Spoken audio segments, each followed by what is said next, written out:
नमस्कार बच्चों, चलिए स्टार्ट करते हैं आज का टॉपिक। आज अपना सेकंड पेपर का दूसरा टर्न है। मैं डॉक्टर राजेश कुमार पाल आपको फिजिक्स पढ़ा रहा हूँ, बीएससी सेकेंड ईयर। तो चलिए देखते हैं अगला टॉपिक। बच्चों, अगला टॉपिक है एवोगैड्रो लॉ। एवोगैड्रो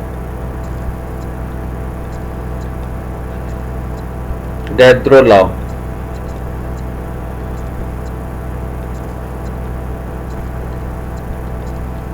एवोगैड्रो का नियम हिंदी में लिखते हैं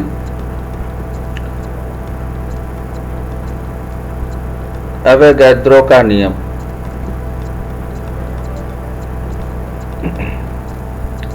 एवोगैड्रो का नियम ये कहता है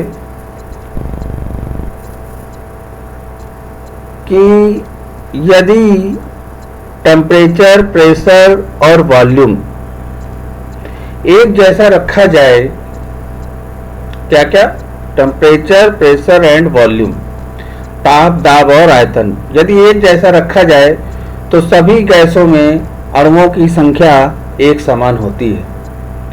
ऐसा हमारा एवोगैड्रो का नियम कहता है। ये हमारा एवोगैड्रो का नियम होता है। तो यदि प्रेशर, टेम्परेचर और वॉल्यूम अगर सेम है तो जो अणुओं की संख्या होगी वो भी एक समान होगी। इसके बाद आता है डाल्टन्स लॉ।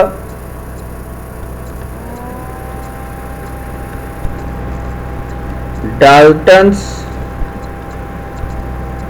लॉ ऑफ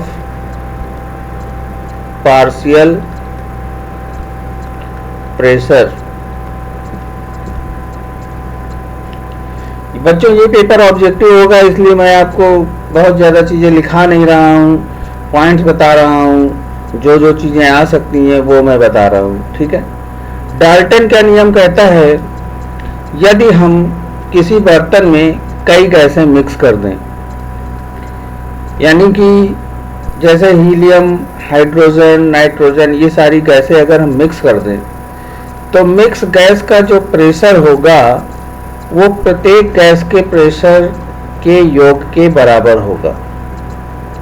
मान लेते हैं P1 किसी गैस का आयतन है, P1 किसी गैस का दाब है, मान लीजिए हीलियम का दाब है, P2 हाइड्रोजन का दाब है, P3 क्लोरीन का दाब है। ये सब हमने मिक्स किया है तो इन सबका जो प्रेशर होगा सबके अलग अलग प्रेशर के योग के बराबर होगा, वही हमारा मिक्स गैस का दाब होगा।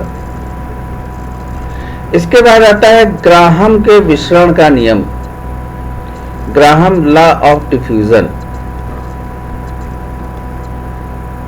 ग्राहम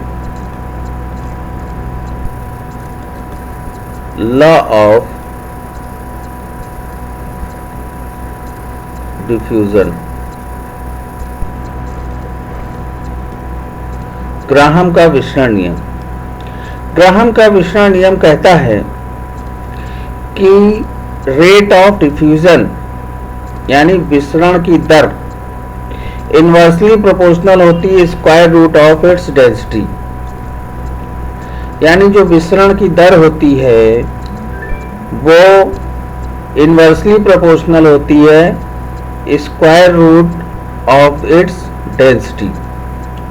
यानी मान लेते हैं कि विसरण की दर को अगर हम गामा से डिनोट करें तो डेंसिटी के स्क्वायर रूट के प्रोपोर्शनल होता है।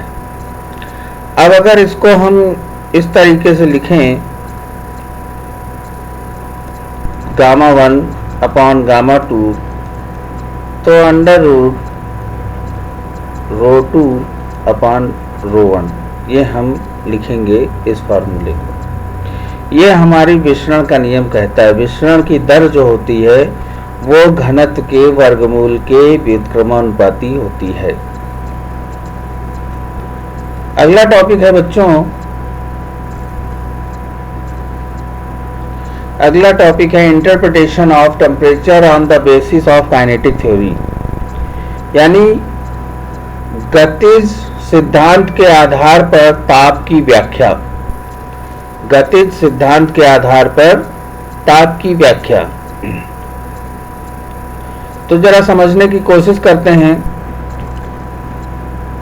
इंटरप्रिटेशन में हेडिंग नहीं डाल रहा हूं, हेडिंग आप लोगों को मैंने बोल के बता दिया है। Interpretation of temperature on the basis of kinetic theory, यानी गैस के अणुगत सिद्धांत के आधार पर ताप की व्याख्या करनी है।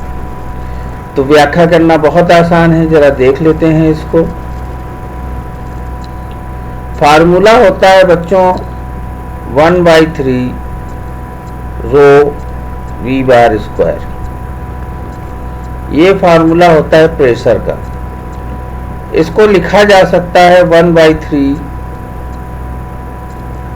m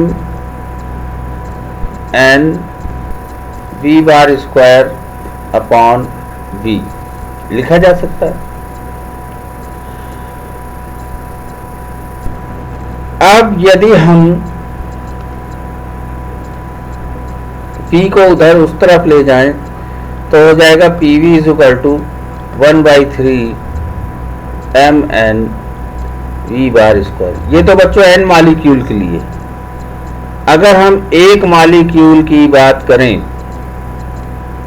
अगर हम एक मालिक्यूल की बात करें या हम कंबाइंड मास की बात करें तो हम लोग लिखेंगे PV is equal to 1/3 capital M v bar square. ये हम लिखेंगे बच्चों।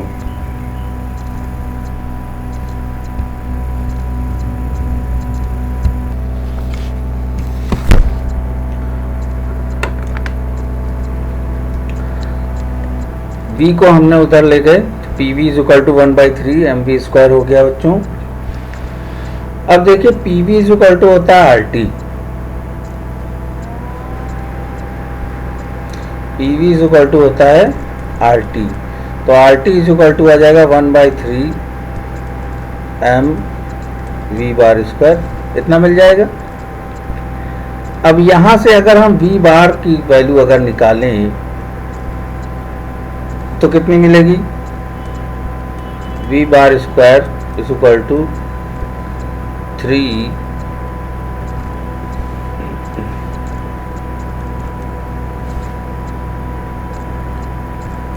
RT अपॉन m मिल जाएगी, ठीक है ना। अब अगर हम m को इस तरफ ले आए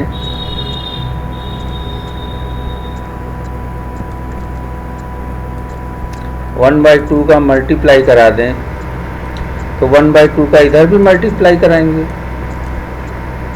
इतना मिल जाएगा बच्चों। अब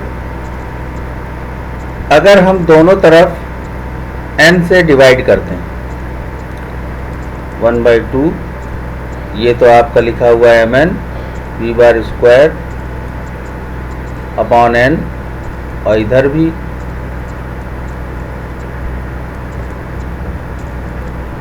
तो ये तो वही लिखा हुआ है P, याद होगा आप लोगों को। नहीं, P नहीं लिखा हुआ क्योंकि V से डिवाइड नहीं है ये। n से n कट गया, half mv square is equal to मिल जाएगा 3/2 kT। इसका मतलब ये हो गया, ये काइनेटिक एनर्जी है मॉलिक्यूल की। जो काइनेटिक एनर्जी है वो टेम्परेचर की फॉर्म में है। The average kinetic energy of the molecule is proportional to the absolute temperature, यानी कि जो काइनेटिक एनर्जी है वो T के अनुपाती है, यानी half m v bar square is directly proportional to T। समझ गए बच्चों? आगे बढ़ते हैं। रूट मीन स्क्वायर स्पीड क्या होती है, थोड़ा सा इसको समझने की कोशिश करते हैं। रूट मीन स्क्वायर स्पीड, यानी कि औसत मुक्त माध्य वेग क्या होता है, थोड़ा समझने की कोशिश करते हैं। VRMS, इसको रूट मीन स्क्वायर बोलते हैं। रूट मीन स्क्वायर का मतलब हो गया, मीन जब औसत निकालते हैं तो मीन होता है, स्क्वायर हो गया, रूट हो गया, यानी V बार का स्क्वायर का रूट होता है VRMS। ठीक है बच्चों, तो अब हम लोग देखिए यहाँ से P इज़ टू फार्मूला होता है 1/3 रो V बार स्क्वायर। अब यहाँ से अगर हम V बार स्क्वायर की वैल्यू निकालें तो 3P/रो मिलेगा। अब हम लोगों ने अभी पिछले टर्न पे पढ़ा था, या पिछले टर्न पे नहीं, साउंड की स्पीड गैस में जो होती है उसको हम V साउंड की स्पीड जो होती है उसको हम इस प्रकार से देते हैं गामा P/रो। तो गामा P/रो से देते हैं तो P का हम लोग क्या करेंगे, वैल्यू रख देंगे। ठीक है ना, इसको हम लोग लिख सकते हैं इस तरीके से, गामा √P/रो। अब P/रो की जगह लिख सकते हैं इसको तो हम लोग लिख सकते हैं VRMS को लिख सकते हैं √V बार स्क्वायर। ठीक है ना, यानी कि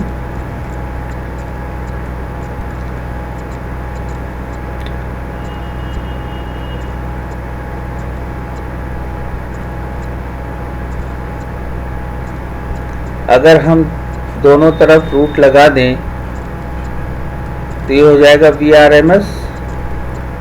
ठीक है ना, और P/रो की वैल्यू हो जाएगी VRMS/√3, यहीं से निकल आएगी। √P/रो की वैल्यू हो जाएगी VRMS/√3। तो हम यहाँ पे वैल्यू रख देंगे गामा VRMS/√3। इसका मतलब ये हो गया कि साउंड की स्पीड VRMS के अनुक्रमानुपाती होती है, रूट मीन स्क्वायर वेलोसिटी के अनुक्रमानुपाती होती है। अब बच्चों इसी में आगे बढ़ते हैं, तो आता है रिलेशन